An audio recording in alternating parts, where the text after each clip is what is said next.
Okay, this is a tuner I've been wanting for a long time. I have the full HP Sherwood HP lineup.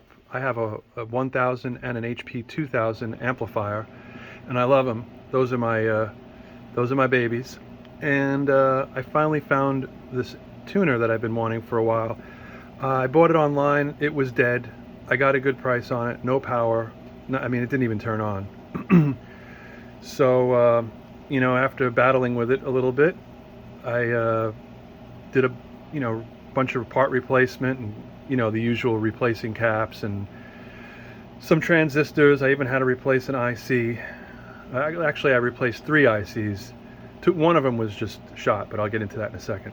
Anyway, this is a great tuner. This is a pretty high-end analog tuner from the Sherwood High Performance line, HP series. And they made a CPU version of this, which is a digital tuner, and I have that, but unfortunately that one is totally shot and there's no way to repair that one. So I finally came across this. Anyway, this is a beautiful tuner, very sensitive, and the quality of construction is beautiful. I love the board layout. I love the way everything is, like, the traces are painted onto the component sides of the board. How awesome is that? Like, you can actually trace out what's going on from the top. But yeah, so it's been recapped, replaced the voltage regulator, even though it was kind of okay. It looked a little worked. So and I replaced a couple of op amps that were just a little noisier than they should have been. So those are good. And I had to replace this switching chip. This is a quad switching chip, and this plays a big role in that AFC function that happens in the front here. Also, obviously, when you put it in AM, it puts the light on.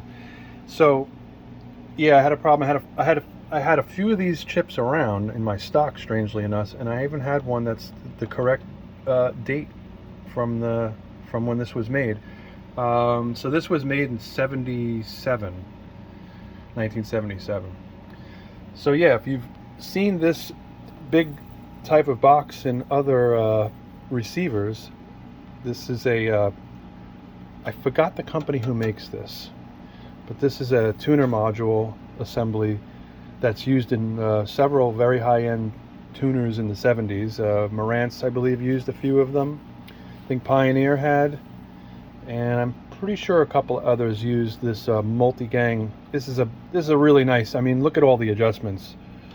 I think it's 5 gangs, if my memory is right on that. I'd have to go look again. It's been a while, but yeah, lots of stages through here.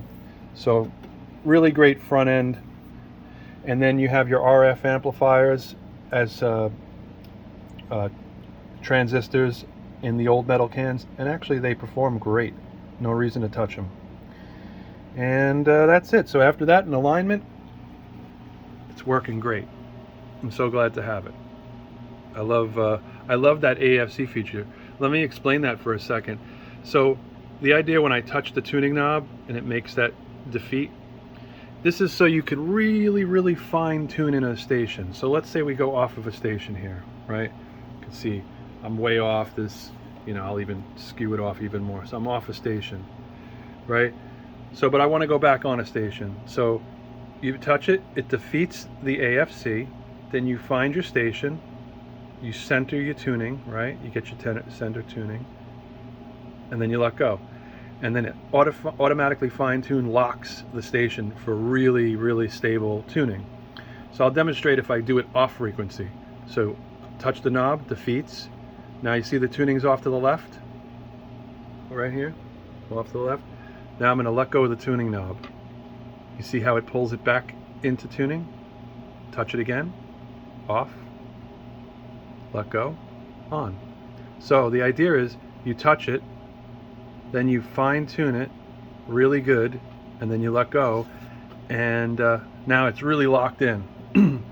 So yeah, that's it. It came out pretty good. It was really filthy and dirty. I took a lot of time polishing and cleaning inside and everything, cleaning the controls and, you know, all the usual maintenance type things.